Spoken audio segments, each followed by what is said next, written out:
Twin political storms gathered more force today over potential misdeeds at the IRS and the seizure of reporters' phone records. The Attorney General faced questions before the House Judiciary Committee, and the administration came under new criticism. Now, my question isn't about who's going to resign. My question is, who's going to jail over this scandal? House Speaker John Boehner led the way this morning as Republicans stepped up demands for action in the scandal at the Internal Revenue Service. There are laws in place to prevent this type of abuse. Someone made a conscious decision to harass and to hold up these requests for tax-exempt status.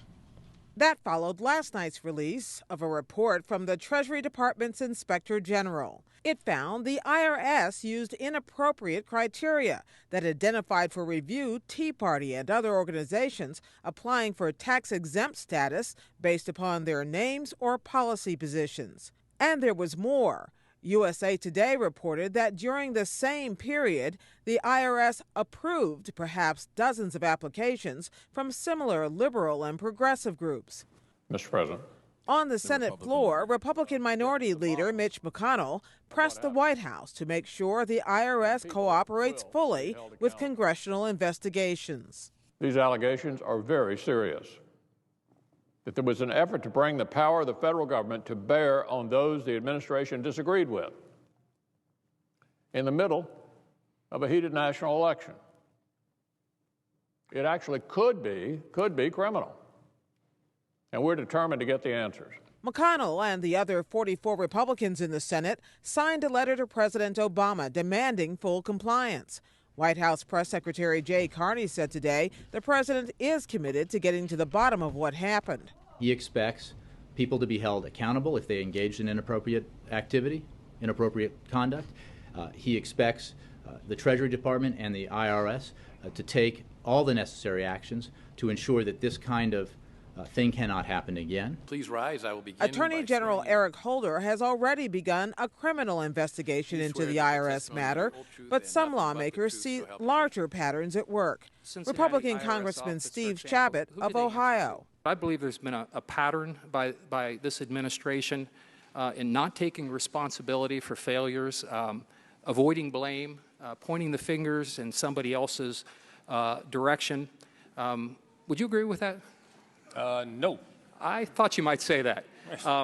I think a lot of people do, including myself, and I think a lot of members of this committee, and we might be divided, obviously, but these are very significant things which have occurred here, and I would strongly encourage this administration to get out front, get all the facts out, let the chips fall where they may. I would agree with that last part of your statement. It is one of the reasons why I ordered the investigation last Friday, and I can assure you and the American people that we will take a dispassionate view of this. This will not be about parties. This will not be about ideological persuasions. Anybody who has broken the law will be held accountable.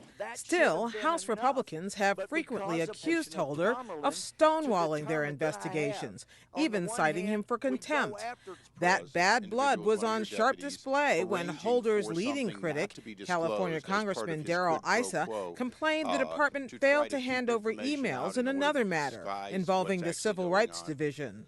I will certainly look at the request. It's not something that I have personally been involved in, but I'll look at the request and try to be as responsive as we can. I'm sure there must have been a good reason why only the to and from parts were provided. Yes, you didn't want us to see the details. Mr. Attorney General, knowing the to and from, typically do. Knowing the to and... I'm not going to stop talking now. Characterize something as something close to Mr. Chairman, would you inform the witness as to the rules of this committee? Appropriate and is too consistent with the way in which you conduct yourself as a member of Congress. It's unacceptable and it's shameful. Holder also faced criticism from lawmakers on both sides of the aisle about the Justice Department's decision to subpoena phone records from the Associated Press. It's part of an investigation into leaks about a failed terror plot last year.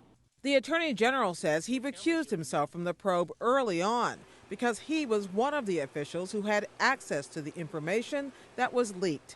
Instead, he named his deputy, James Cole, to handle the matter, and Cole, in turn, made the decision to seek the phone records. California Democrat Zoe Lofgren pressed him on that decision. Well, this is both an ongoing matter and an ongoing matter about which I know nothing. So I'm not in a position really to answer that question. But here's what I do think. I do think that at the conclusion of this matter, and when I can be back involved in it, that given the